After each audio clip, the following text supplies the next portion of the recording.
সেবা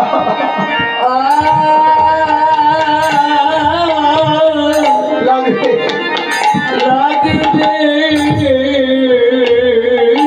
বলে কত নানান জাতি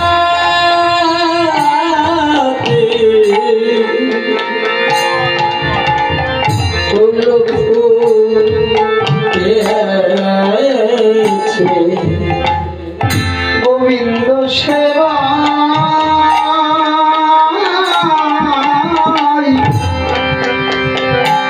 সেবাই লাগিবে বলে কত নানা জাতি ফুল ফুটেছে আমার গোবিন্দ সেবা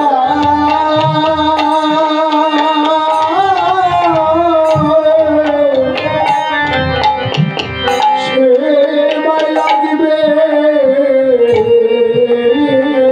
বলে কত নানান জাতি ফুল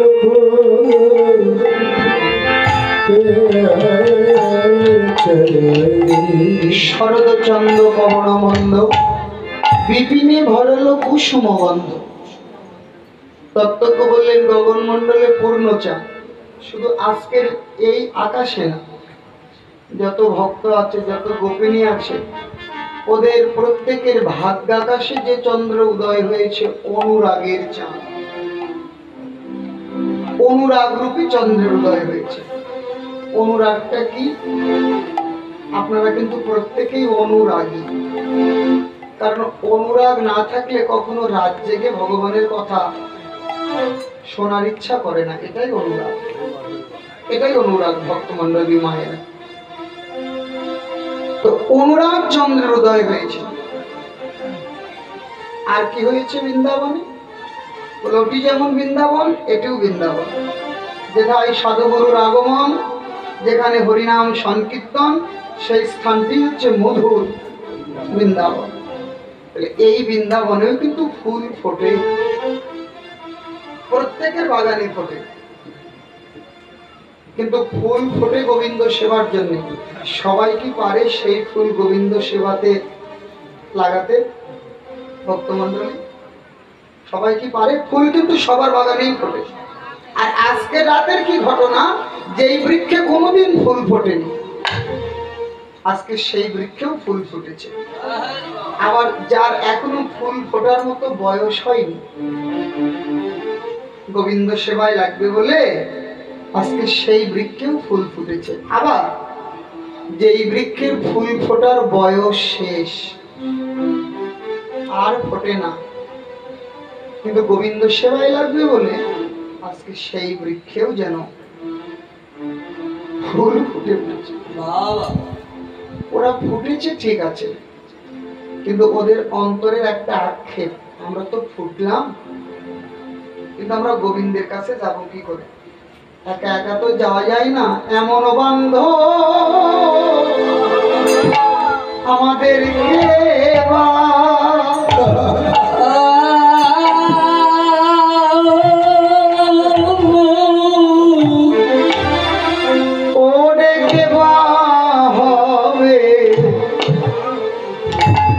হবে রে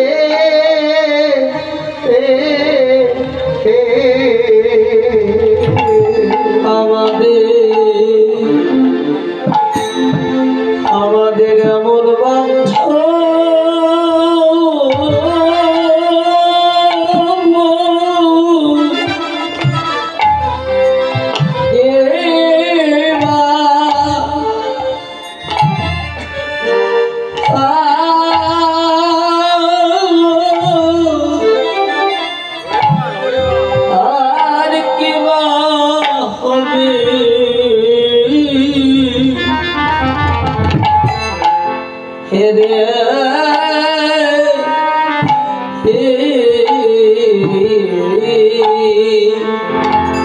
আমাদের গোবিন্দ সেবা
ফুল চিন্তা করছে আমাদের বান্ধব কে আছে যে আমাদেরকে গোবিন্দ সেবাতে লাগাবে। একটু নিজের কথা বলি, কীর্তনে তো নিজের কথা বলতে নাই, নিজের বাড়িঘর সংসারের কথা বলার জায়গা কীর্তনটা নয়, কীর্তন ভগবানের কথা বলার জায়গা। কিন্তু কীর্তনকে এক পাশে রেখে এ জন্মে ভালো একজন পিতামাতা পেয়েছিলাম, এই কারণে আপনাদের মতো সাধুগুরু বৈষ্ণবের সঙ্গ লাভ হলো। কারণ দেখেছি তো অনেকেই ছেলে পেলে যদি কৃষ্ণ ভজন পথে আসে তাহলে বাবা মার খুব রাগ হয়। ছেলে পড়াশোনা করুক, চাকরি বাকরি করুক, তাহলে বাবা মার খুব আনন্দ। কিন্তু সাধু সঙ্গ আদি করলে বাবা মার খুব একটা পছন্দ হয় না। কিন্তু আমার বাবা মা মন প্রাণে এটাই চেয়েছে যে আমি সাধু সঙ্গই করি। এমনকি আমার ছোট ভাইটাকেও ইচ্ছা করে, ছোট ভাইটা ছিল মায়ের ইচ্ছা যে ও ভক্ত হোক। এই মাসখানিক আগে মা নিজেই আমার মাথাতে মা শিখা রেখে দিয়েছিল। এত বড় আমার ওই ভাইয়ের মাথাতে এসএসসির পরে আমার ভাইয়ের মাথাতেও মা নিজের হাতে রেখে দিল। এই জন্মে না হয় হয়ে গেল, পরের জন্মে আবার কোথায় কার পেটে যাব, কার ঘরে যাব তার তো আর ঠিক নাই। তাই তোমাদের সবার কাছে আমার একটা চাওয়া থাকবে, আজকের এই রাত্রিতে যেখানেই যাই তোমরা আমার বান্ধব।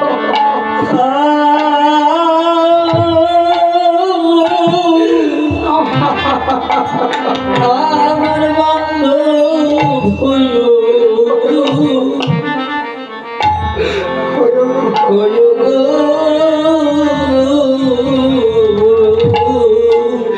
তোমরা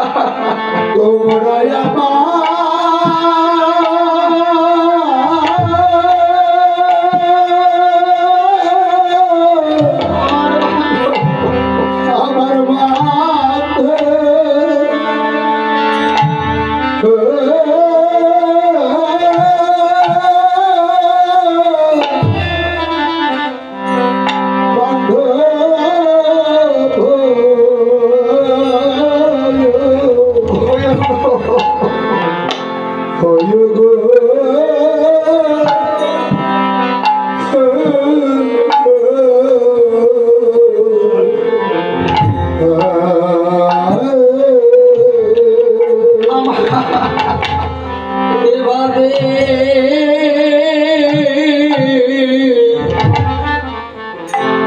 তোমরা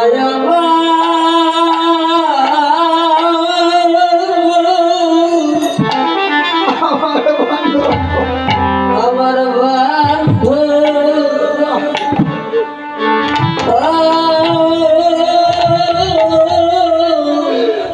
হইও বান্ধব হইও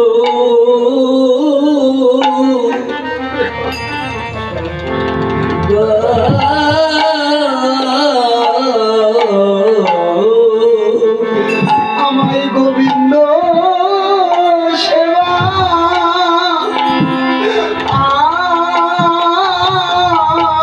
আয় তোমরা লাগাই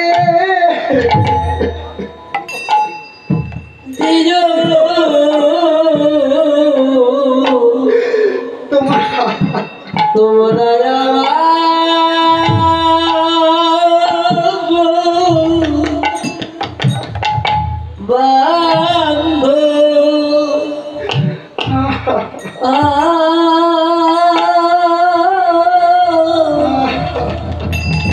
বান্ধব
ওই ছনবাতি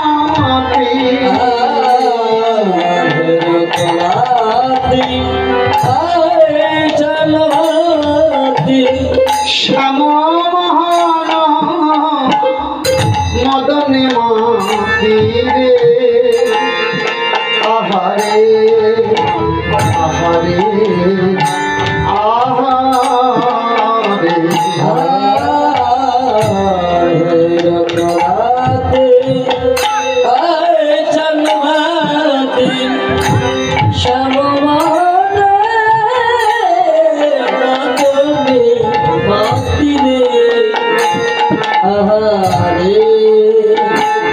আহারে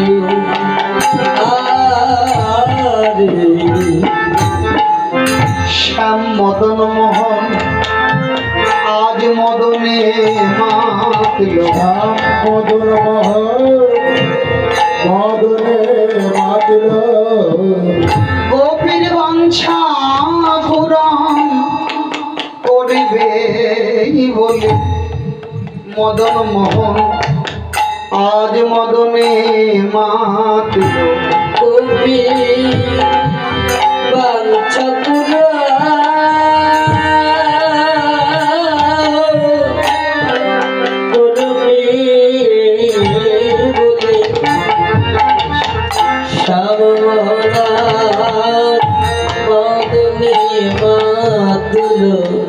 একটু ব্যাখ্যা করতে হবে। হেরা তো রাতি ওই ছনভাতি শ্যাম মোহন মদনে মাতি। আমরা তো জানি কন্দর্পের আরেক নাম হচ্ছে মদন, মানে কাম দেবতাই হচ্ছে মদন। তাহলে কাম দেবতা মদন, তার মানে বৃন্দাবনে গোবিন্দ কি সেই কামনাতে আকৃষ্ট হয়েছে? বললো না, গোবিন্দ কামনাতে না। যারা শিক্ষা দীক্ষা মন্ত্র নিয়েছে, গুরু শ্রীপাদ পদ্মকে আশ্রয় করেছে, তারা আমার কথাটা বুঝতে পারবে। এ মদন কোন মদন? এ মদন কিন্তু সেই মদন না, কাম দেবতা মদন না। এই মদন বৃন্দাবনের অপ্রাকৃত নবীন মদন, কাম বিষ কাম গায়ত্রী হয় যাহার উপাসক। এই মদনে আকৃষ্ট করলে মানুষের কামনা বাসনা বৃদ্ধি পায়। আর নবীন মদন যদি কাউকে কৃপা করে, তাহলে তার কামনা বাসনা দূরীভূত হয়, বরং কামটাকেই প্রেমে পরিণত করে। এই জায়গাটাতেই হচ্ছে পার্থক্য। এটা গুরু কৃপা ছাড়া একে জয় করা কিন্তু সম্ভব না। গুরু কৃপা হলেই একে আপনি জয় করতে পারবেন। মুরলী গান পঞ্চম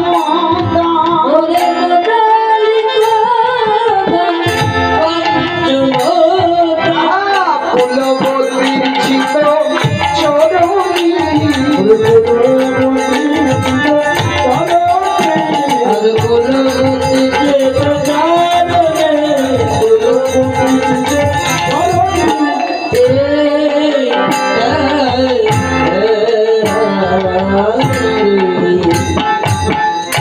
মুরলী গান পঞ্চমতান একটু পরে কুলবতী চিত্তচরণী।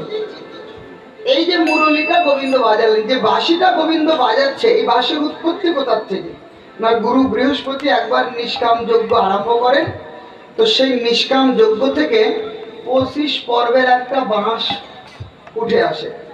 তো 25 পর্বের বাঁশ যখন উঠে আসলো, তার 9 পর্ব দিয়ে তৈরি হলো নারায়ণের ধনুক, 7 পর্ব দিয়ে তৈরি হলো শিবের ধনুক, যাকে বলা হচ্ছে হর ধনুক, 5 পর্ব দিয়ে তৈরি হলো রামের ধনুক, 3 পর্ব দিয়ে তৈরি হলো অর্জুনের ধনুক। তাহলে কয়টা হলো? 9 আর 7 কত হচ্ছে? 9 আর 7 আর 5 21, 21 আর 3 24। তাহলে 1 পর্ব থাকলো। ওই 1 পর্ব বাঁশ দিয়ে গোবিন্দের হাতের বাঁশি।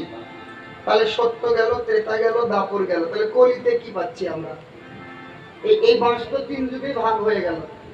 কলির যুগে বলে বাঁশের উপরে আর একটা জিনিস থাকে, তার নাম হচ্ছে কঞ্চি। কথাই বলে বাঁশের চাইতে বাঁশের কঞ্চি বড়।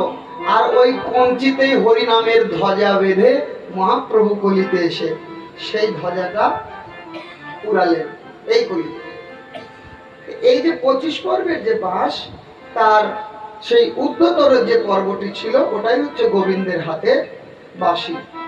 তো সেই বাঁশিতে গোবিন্দ, এই বাঁশির আবার আঞ্চলিক অনেক নাম আছে, বহু নাম আছে, বহু নাম আছে। তো গোবিন্দের কাছে যে বাঁশিটা, একে বলা হয় বংশী। বংশী হলো বাঁশ থেকে উৎপত্তি বলে ওর নাম হচ্ছে বংশী। এই বংশীর ধ্বনি করতে লাগলেন, বাঁশির ধ্বনি করতে লাগলেন। এই বাঁশিতে আবার দ্বারের অনেক ভাগ আছে, নবদ্বার বিশিষ্ট। তো শুধু নবদ্বার নয়, এর আরো একটি দ্বার আছে, সেটা বন্ধ। আমাদের দেহটাও কিন্তু নবদ্বার শুধু না, আরো একটি দ্বার আছে, সেটা কিন্তু বন্ধ থাকে। সেটা কোথায়? এই সবার উপরে উদ্ধতর। দেখবেন ছোটবেলাতে এই জায়গাটা নড়াচড়া করতো, এই জায়গাটার খুব পাতলা একটা আস্তরণ ছিল। বাবা মা কি, মানুষরা কি বলতো যে ইঁদুর লাফাচ্ছে। ওই আসলে পরে সরিষার তেল একদম চপচপা করে মাথায়, ছোট সবাল আসলে আগে সরিষার তেল খোঁজে, মাথায় একদম চপচপা করে লাগাই দেবে। এই জায়গাটায় একটা ছিদ্র আছে, কিন্তু ওই দ্বারটা বন্ধ করা। বাঁশির দেখবেন একটা দ্বার একদিকে বন্ধ আছে। তাহলে বাঁশিতে পঞ্চম তানে বাজালেন। প্রথম রন্ধের গানে ব্রহ্মার ধ্যান ভাঙে, দ্বিতীয় যমুনা উজান, তৃতীয় পবনের হতগতি, চতুর্থে ধেনু ভেনে, আর পঞ্চমে গোপী মন আকর্ষণ করে। এটা হচ্ছে গোবিন্দের আকর্ষণীয় বাঁশি। আবার আরাক সুরে যখন বাঁশি বাজায় তখন পাথর পর্যন্ত গলে জল করে দেয়।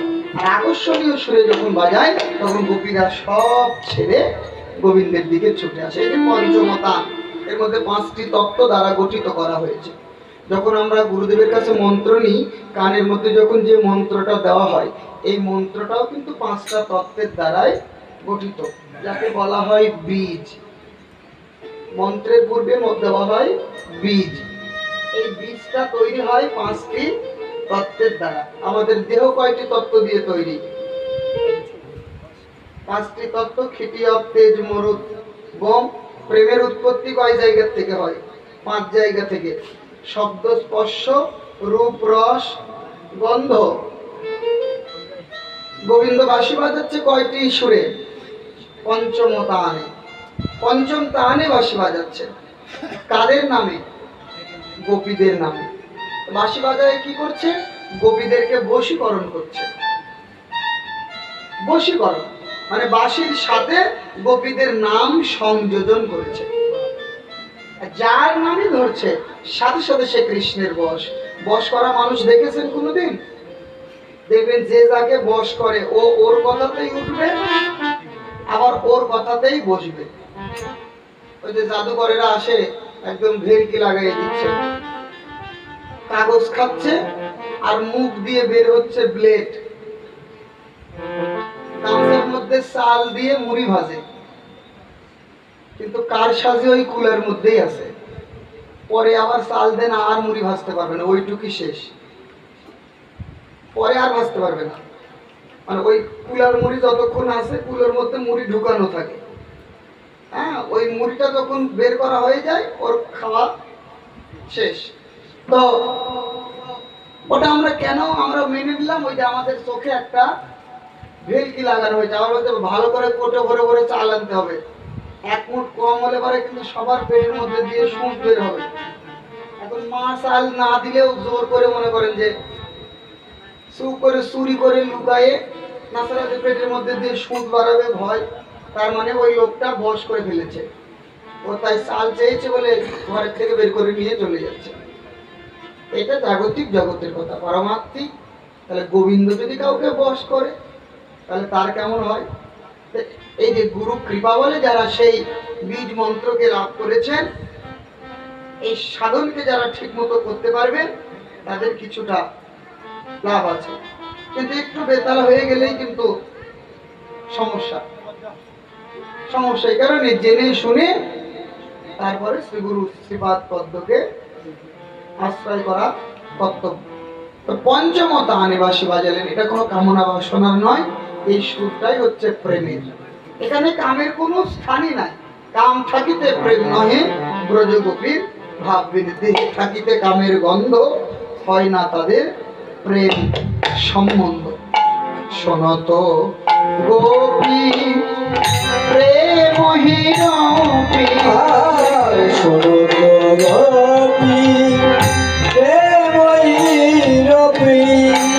মনহি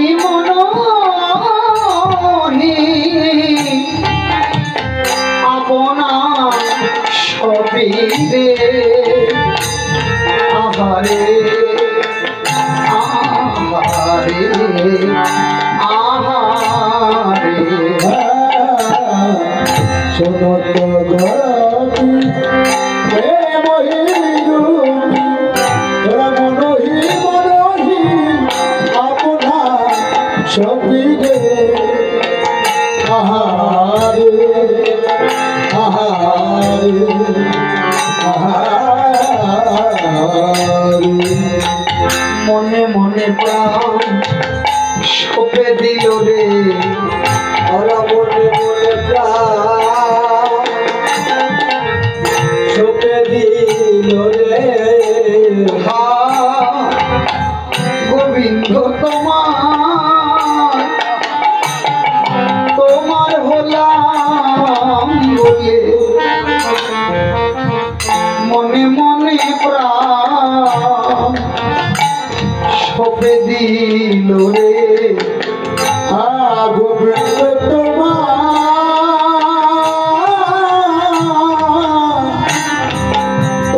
হলাম বলে ওরা মনে মনে প্রাণ সপে দিল। এবার তাহি চলো তো যাহি বলো তো, তাহি চলো তো যাহি বলো তো। মুরলি তো কলো লালনি, মুরলি তো কলো লালনি, মুরলি তো কলো লালনি, মুরলি তো কলো লালনি।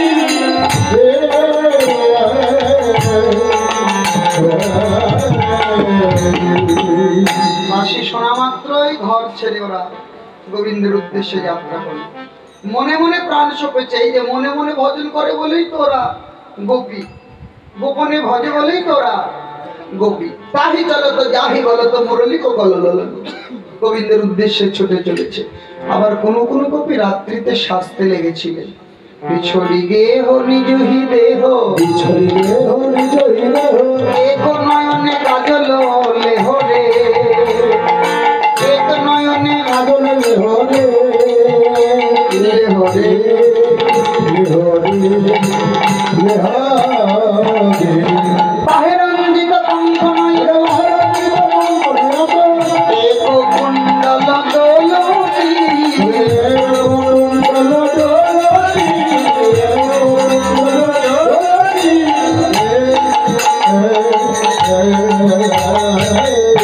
কেউ বা এক করে কঙ্কন দিয়েছে, আর এক করে দেওয়ার সময় হলো না।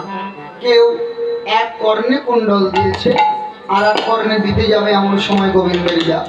কেউ এক চরণে নূপুর, আর এক চরণে পড়তে পারেনি। কেউ কোনো কোনো গোপী বৃন্দাবনে পতির চরণ সেবাতে বসে ব্যস্ত ছিলেন।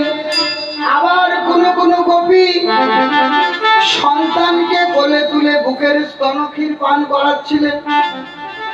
এমন সময় গোবিন্দের ডাক।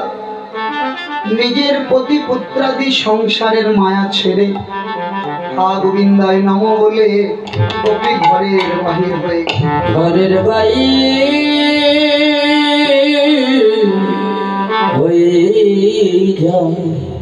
সব কিছু ছাড়া যায়, কিন্তু সংসারের মায়া ছাড়া খুব কঠিন। বিশেষ করে মায়েদের ক্ষেত্রে তো আরো নয়, আরো কঠিন। মায়েরা ভাবে তিল তিল করে গড়ে তুলেছি, কোথায় যাব। সংসার সহজে কেউ ছাড়তে চায় না। কিন্তু গোবিন্দের বাঁশি যেদিন যার নামে বাজবে, তোমার যতই মায়া থাক মমতা থাক সেদিন সকলে ছেড়ে যেতে হবে।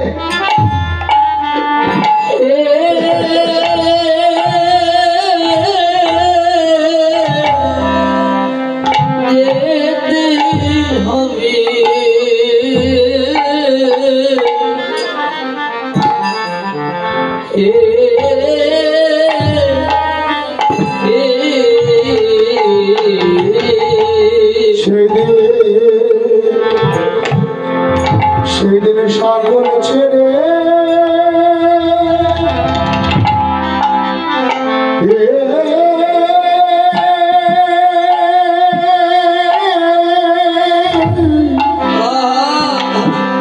সকল ছেড়ে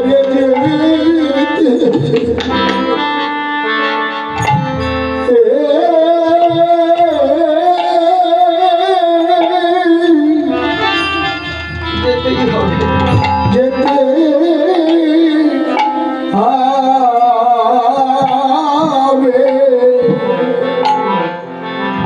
যেতে হবে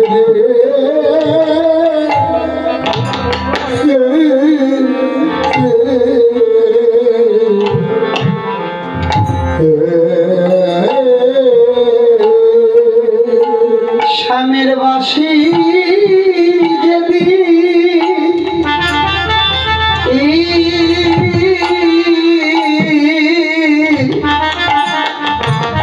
নাম ধরে বাজাইবে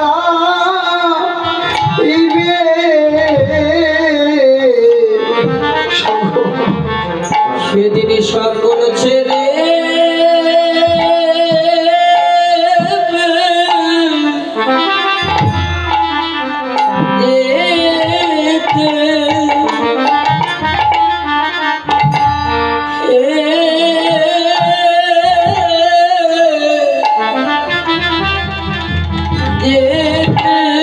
হবে।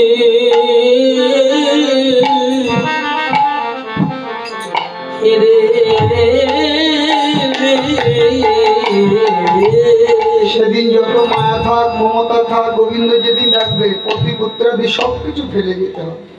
ভাগবত বলছে এত গোপীর মধ্যে একজন গোপী চলেছে, দুর্বলায় গোপী ছিল,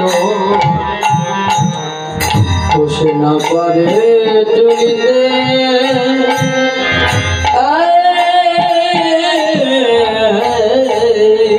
স্বামী তাদের